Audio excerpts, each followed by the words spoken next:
মন্ত্ৰী জয়ন্ত মল্ল বৰুৱাই সাংবাদিকক সন্মানীয় সাংবাদিকসকলক সংবাদ সেৱাৰ লগত জড়িত ব্যক্তিসকলক যি ধৰণে অপমান কৰিলে তাৰ পাছত মই ভাবো যে মন্ত্ৰীজনক অসম মন্ত্ৰীসভাৰ পৰা অতি সোনকালে বাদ দিয়া উচিত।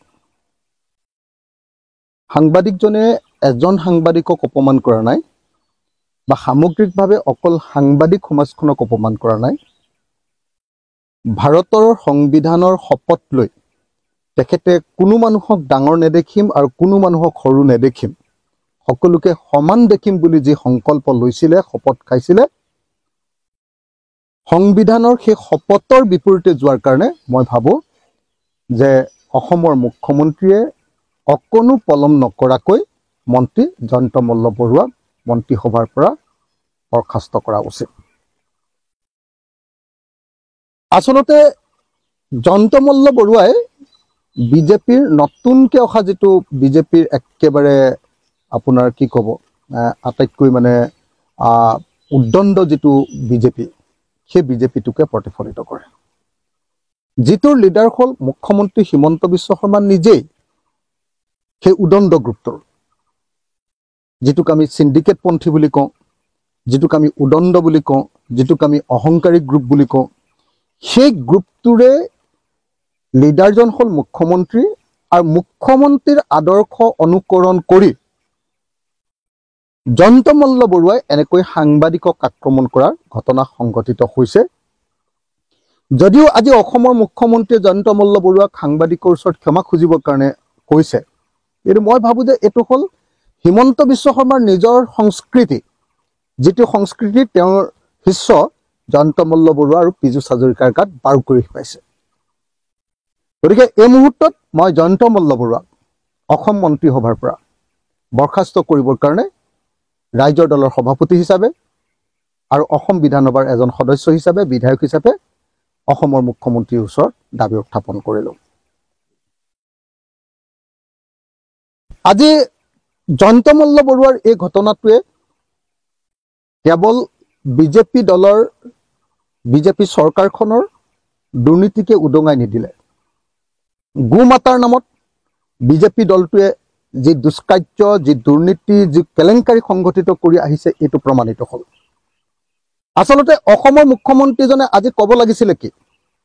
অসমৰ মুখ্যমন্ত্ৰীজনে ক'ব লাগিছিলে যে প্ৰকৃত পশুপালকক ছাবচিডি নিদি, স্কিমৰ সুবিধা নিদি মন্ত্ৰী, বিধায়ক ভুৱন পেগু, বিধায়ক সিদ্ধাৰ্থ ভট্টাচাৰ্য আৰু অন্যান্য ধনী মানুহবিলাকক, কোনোবা নাৰ্ছিং হোমৰ মালিক, যিবিলাকে ফেশ্বনৰ কাৰণে গৰু পোহে, যিবিলাকৰ কাৰণে সেইটো মানে হেৰি নহয়, আপোনাৰ কি কয় লাইভলিহুড নহয় পশুপালনটো, যিবিলাকৰ কাৰণে সেইটো পশুপালনটো তেওঁলোকৰ কাৰণে এটা চখ, কেৱল মানুহক দেখুৱাবৰ কাৰণে। ধনী মানুহৰ কিছুমান চখ নাথাকে জানো, যে মই গৰু পোহোঁ, তো সেই চখ কাম কৰিবৰ কাৰণে যিবিলাক মানুহক গৈছে, সেই মানুহবিলাকক যে আচলতে ছাবচিডিৰ সুবিধা দিছে, এইটো এটা ভয়াৱহ এটা কেলেংকাৰী।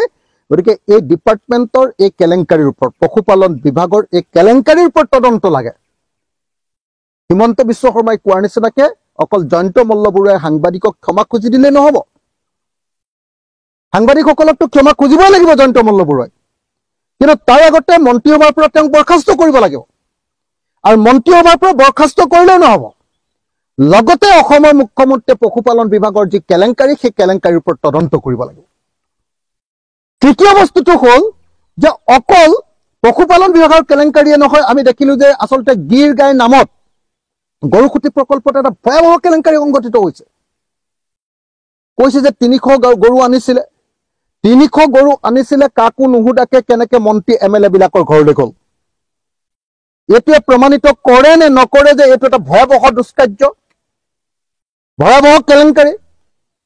বিজেপি চৰকাৰৰ দিনত গোমাতা, তেওঁলোকৰ যি গোমাতা চিঞৰি থাকে, গোমাতাৰ ওপৰত কৰা এটা ভয়াৱহ কেলেংকাৰী হয় নে নহয়? আজিৰ দিনটোত কিমান টকাতে এই গৰু কিনি আনিছিলে, কিমান ট্ৰেন্সপৰ্টেশ্যনৰ খৰচ আছিলে, আৰু সেই কিনি অনা গৰুবিলাক কেনেকৈ মাজতে নাইকিয়া হৈ গৈছিলে, ক'ত এডভাৰটাইজ কৰি গৰু বিক্ৰী কৰাৰ সিদ্ধান্ত লৈছিলে। আৰু গৰু বিক্ৰীৰ কাৰণে দৰটো কোনে নিৰূপণ কৰি দিছিলে, কিমান দামত গৰু বিক্ৰী কৰিব, তদুপৰি কোনে গৰু পাব তাৰ ওপৰত কোনে ৰাজহুৱাভাৱে তেওঁলোকে কিয় এইটো যদি নিলামো কৰিবলগীয়া আছিলে কিয় নিলাম ৰাজহুৱাভাৱে নকৰিলে, যদি কৰিবই লাগে। আৰু কেনেকৈ ইমান দাম দি অনা গৰু কেনেকৈ 2 নম্বৰী গৰু দিবলৈ পালে তাৰ ওপৰত এনকুৱাৰী হ'ল নে নহ'ল। এতিয়া যিবিলাকে বিক্ৰী কৰিছে তেওঁলোকে বেয়া গৰু দিলে বুলি কৈছে, কিজানিবা এনেকুৱা যে যিবিলাকে কিনিছে তেওঁলোকে বেয়া গৰু আনি কম দামী গৰু আনি তেওঁলোকে বেছি দাম উঠাই লৈ ল'লে, এইটোতো হ'ব পাৰে। গতিকে পদ্ম হাজৰিকাৰ ওপৰতো এটা তদন্ত হ'ব লাগিব। তাৰপাছত আজি বহুতে শুনিছো যে এই গৰুবিলাক কলে গ'ল এতিয়ালৈকে ভালকে হিচাপ ওলোৱা নাই।